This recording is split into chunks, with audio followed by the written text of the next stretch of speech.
The Battle of Sekigahara, occurring on October 21st, 1600, was a pivotal event in Japanese history. This significant clash took place in central Honshu and involved the vassals of Toyotomi Hideyoshi during the concluding phase of the Sengoku, Warring States, era. Under the leadership of daimyo Ishida Mitsunari, Toyotomi loyalists, primarily from western Japan, confronted eastern daimyos who supported Tokugawa Ieyasu.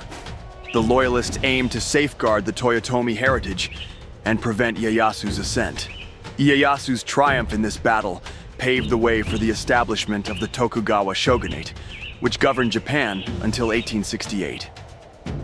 In the late 16th century, Japan experienced the decline of the Ashikaga Shogunate and the unification of its provinces, a process initiated by Oda Nobunaga and completed by Toyotomi Hideyoshi in 1590. Shortly before Hideyoshi's death in September 1598, he appointed 5 Tairo, or regents, to protect his young son, Hideyori, and to govern until Hideyori reached maturity. These regents were Uesugi Kagekatsu, Mori Terumoto, Maeda Toshie, Ukida Hideye, and Tokugawa Ieyasu. After Hideyoshi's death, Ieyasu moved to Fushimi Castle, Hideyoshi's splendid palace in Kyoto, and arranged several political marriages to strengthen alliances between his clan and neighboring ones. These actions alarmed the other Tairo and several daimyo, who suspected that Ieyasu intended to usurp the young Toyotomi heir. Among these concerned figures was Ishida Mitsunari, who formed a coalition of daimyo to reassert the Toyotomi clan's authority and even attempted to have Ieyasu assassinated. When this attempt failed, Ieyasu chose not to kill Mitsunari, but instead moved to Osaka Castle to act as Hideyori's protector, further consolidating his power.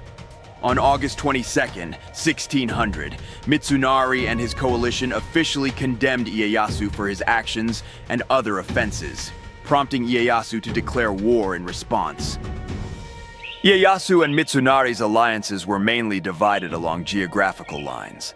Daimyo supporting Ieyasu were predominantly from the east, while Toyotomi loyalists were largely based in the west. A significant exception to this pattern was Uesugi Kagekatsu, who had conspired with Mitsunari in the spring to coordinate an attack on Ieyasu from Uesugi's eastern territories, aiming to trap the daimyo between two forces. Ieyasu began his march eastward from Osaka as planned, but he assigned 2 of his eastern allies the task of suppressing Uesugi and advanced cautiously to monitor the movements of the Western Army. By September, Ieyasu had advanced to the city of Oyama with approximately 50,000 troops, while the Western Army had taken control of both Osaka and Fushimi Castle. Ieyasu dispatched 31,000 soldiers southwest along the Tokaido Road to seize Gifu Castle. He then instructed his son, Tokugawa Hidetada, to move northwest along the Nakasendo Road with 36,000 men. Finally, Ieyasu himself departed from his base with 30,000 men, planning for the 3 groups to reunite in Mino Province.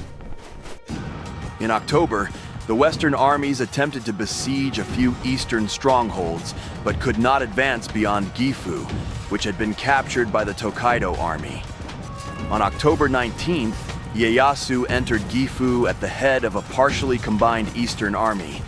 Meanwhile, Hidetada, against Ieyasu's orders, had besieged Ueda Castle, preventing his force from joining the others.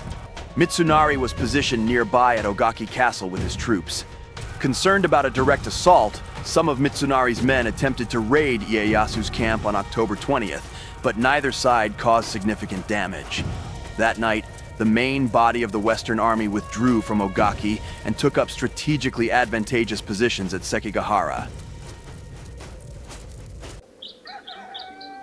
In 1600, Sekigahara was a modest village situated along the Nakasendo Road, a crucial inland route linking the eastern and western regions of Honshu, Japan's main island, from Edo, modern-day Tokyo, to Kyoto. Along with the Tokaido, which traced a path closer to Honshu's eastern coastline, these two roads were the country's most significant transportation routes of the era. Even today, the Shinkansen, bullet trains, traverse the areas where these historic roads once lay. When Ishida Mitsunari withdrew his western army from Ogaki Castle on the evening of October 20th, 1600, he was aware that his adversary, Tokugawa Ieyasu's eastern army, would have no option but to pursue him. Ieyasu's targets, the Ishida headquarters at Sawayama and the city of Osaka, were located at the end of the Nakasendo. To reach them, Ieyasu would inevitably have to face the Western Army, which would be positioned near Sekigahara, ready for the confrontation. On the late, rainy night of October 20th, 1600, the Western Army's approximately 80,000 men worked tirelessly in darkness, positioning themselves around the four hills overlooking the valley through Sekigahara. Kobayakawa Hideaki, an 18-year-old veteran of the recent Korean War, commanded around 15,600 men from his headquarters on Matsuoyama, Mount Matsuo, on the far right flank of the Western Army. In the days leading up to the battle, Hideaki had secretly communicated with Ieyasu, promising to switch sides and join the Eastern Army in exchange for substantial wealth and land. However, upon hearing rumors of potential betrayal, Mitsunari secured a pledge from Hideaki to stay loyal to the Western Army and to attack the Tokugawa flank when Mitsunari signaled with a fire. By dawn on October 21st, neither side was certain of Hideaki's true allegiance, including Hideaki himself. To Hideaki's left, the forces of Ukita Hidei, Otani Yoshitsugu, and Konishi Yukinaga assembled with a combined strength of approximately 21,000 men.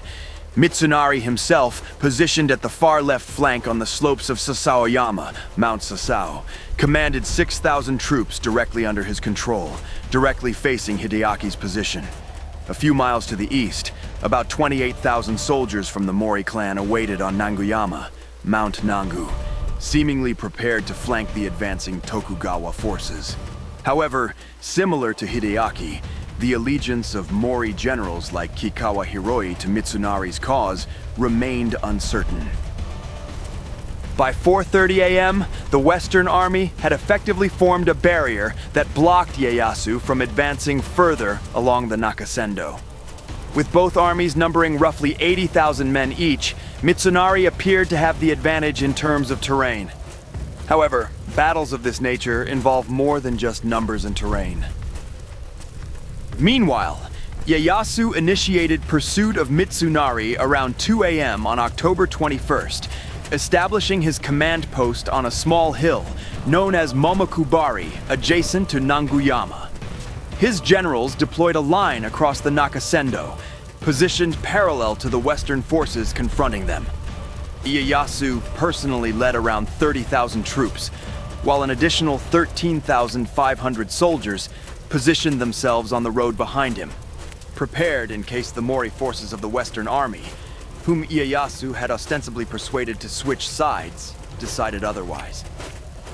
Approximately 20,000 troops commanded by Fukushima Masanori, Kuroda Nagamasa, Tanaka Yoshimasa, Hosokawa Tadaoki, Kato Yoshiaki, and Tsutsui Sadatsugu were deployed to confront Mitsunari's forces, positioned between Sasaoyama and the village of Sekigahara.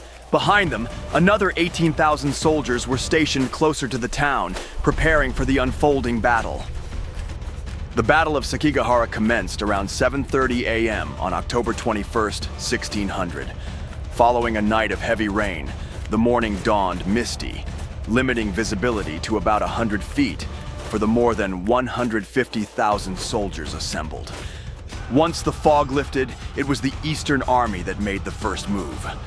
Fukushima Masanori, given the honor by Ieyasu to lead the initial assault, began advancing towards the western lines. Despite Masanori being a recent addition to the Eastern cause, other generals under Ieyasu believed the honor should have been bestowed upon someone with a longer history of loyalty. Thus, Inaomasa, under the guise of leading a scouting mission with his 30 men, charged deceptively into Ukita Hide's line of 17,000 soldiers. As those horsemen withdrew, thousands of gunshots rang out as Masanori's forces opened fire on Hide's men, marking the start of intense battle.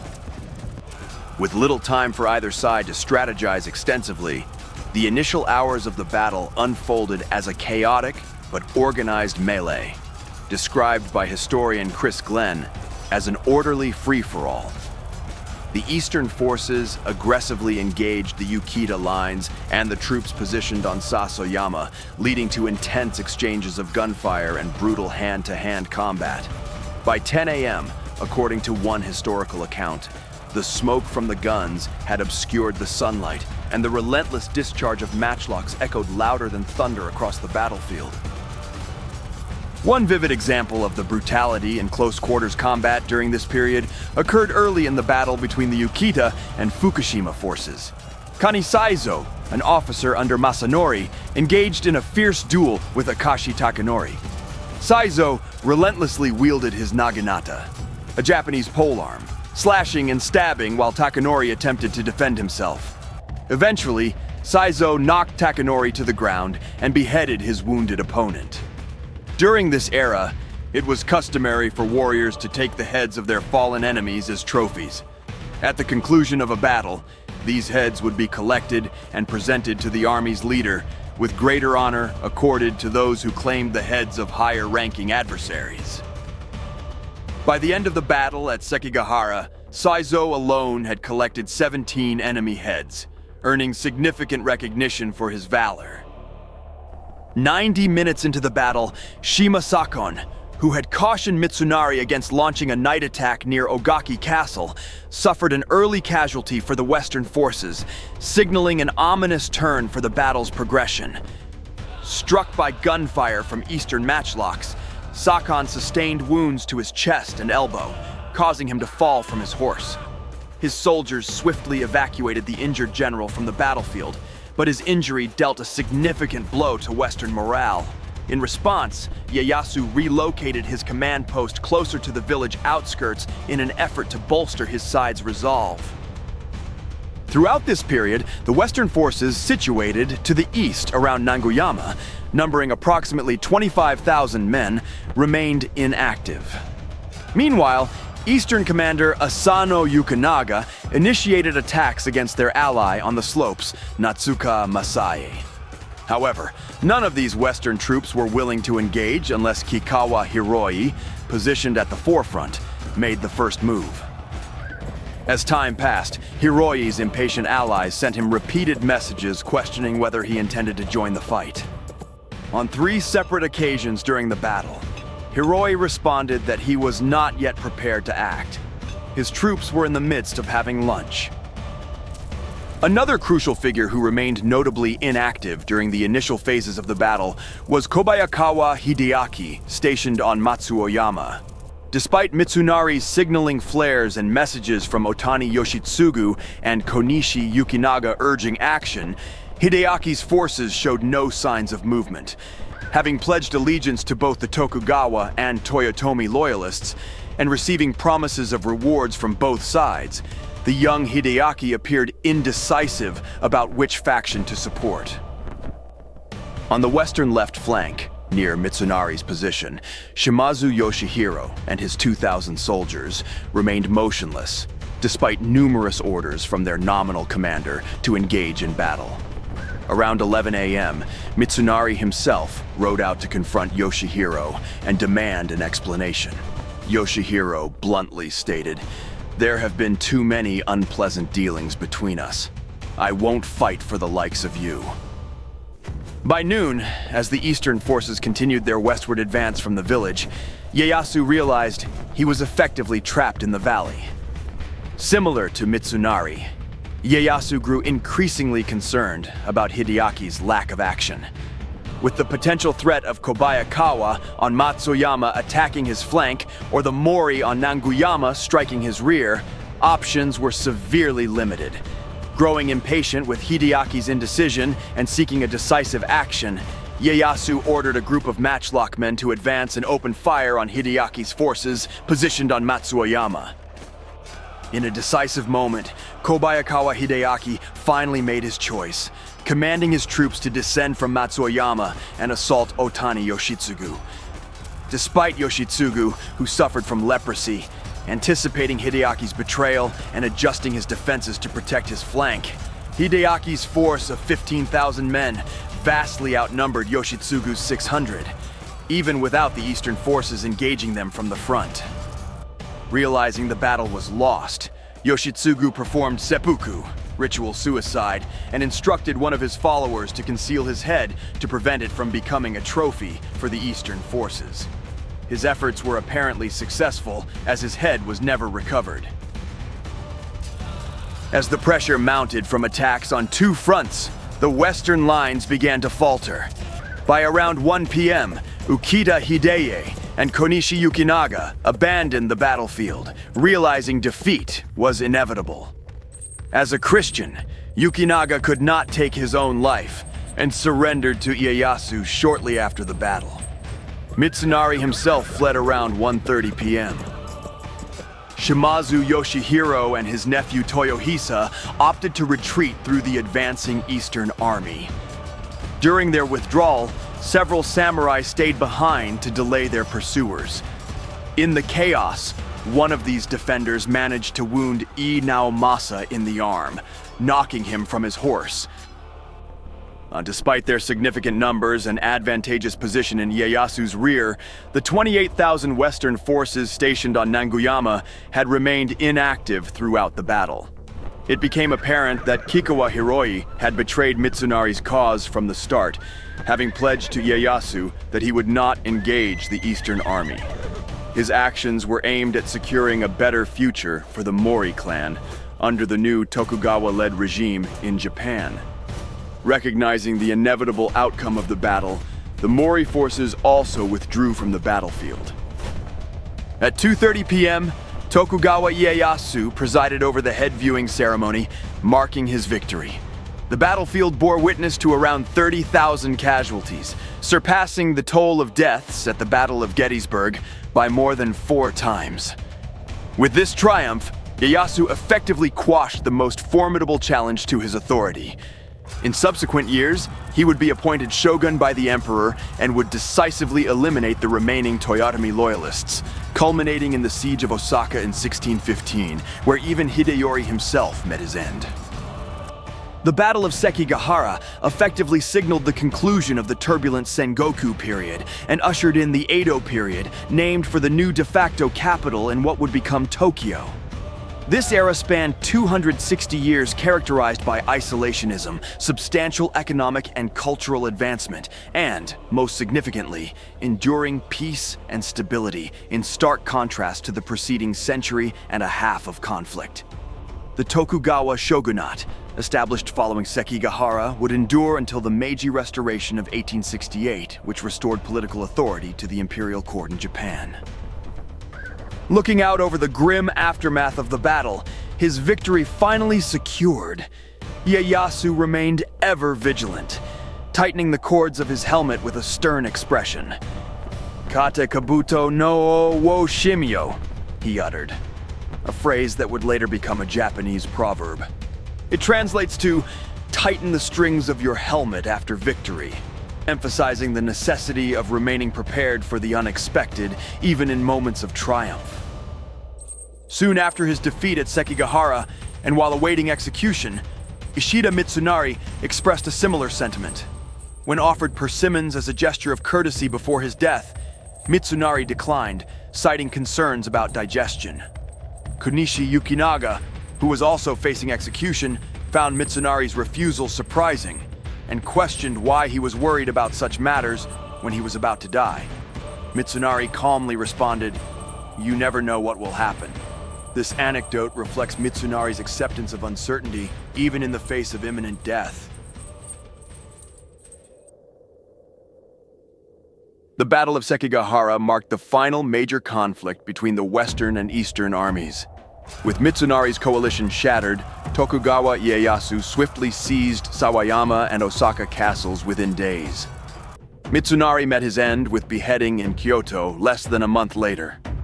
In the aftermath of the war's formal conclusion, Ieyasu reorganized landholdings, stripping profitable territories from prominent daimyo who opposed him and redistributing them among his allies, including Kobayakawa Hideaki and Kikawa Hiroye.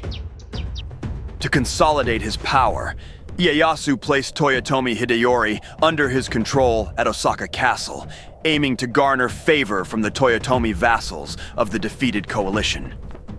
Finally, in 1603, Emperor Go-Yozei elevated Ieyasu to the position of shogun, marking the beginning of the Tokugawa Shogunate, a line that would uphold peace and stability in Japan for over 260 years.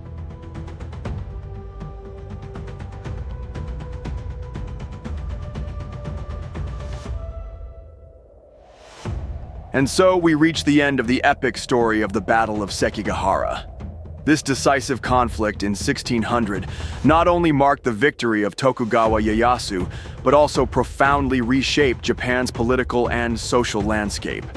The triumph of Tokugawa Ieyasu unified Japan, ending a long period of civil war and bringing a new order to the nation. With this victory, the Tokugawa Shogunate was established, ushering in the Edo period, which lasted for about 250 years. During this time, peace and stability prevailed throughout Japan. Under Tokugawa Ieyasu's leadership, the country was governed by a central authority, replacing feudal warfare with a peaceful era. Economic and cultural developments flourished during this period. The Edo period is often regarded as the golden age of Japanese culture and arts. This era of peace not only ensured internal tranquility but also allowed Japan to remain closed off from the outside world, preserving and enhancing its cultural values. During this time, Japanese architecture, literature, tea ceremonies, and other art forms saw significant advancements. The victory at Sekigahara was the first step in this grand transformation. Tokugawa Ieyasu's triumph also represents a critical step towards Japan's modernization. Throughout this period, the economic structure was strengthened, infrastructure was developed, and greater harmony was achieved among different segments of society. The stability and prosperity provided by the Edo period laid the foundation for Japan's future modernization efforts. The Battle of Sekigahara will always be remembered as a turning point in history. The unification of Japan, the enrichment of its cultural heritage, and the foundations of economic growth were all made possible by this decisive conflict.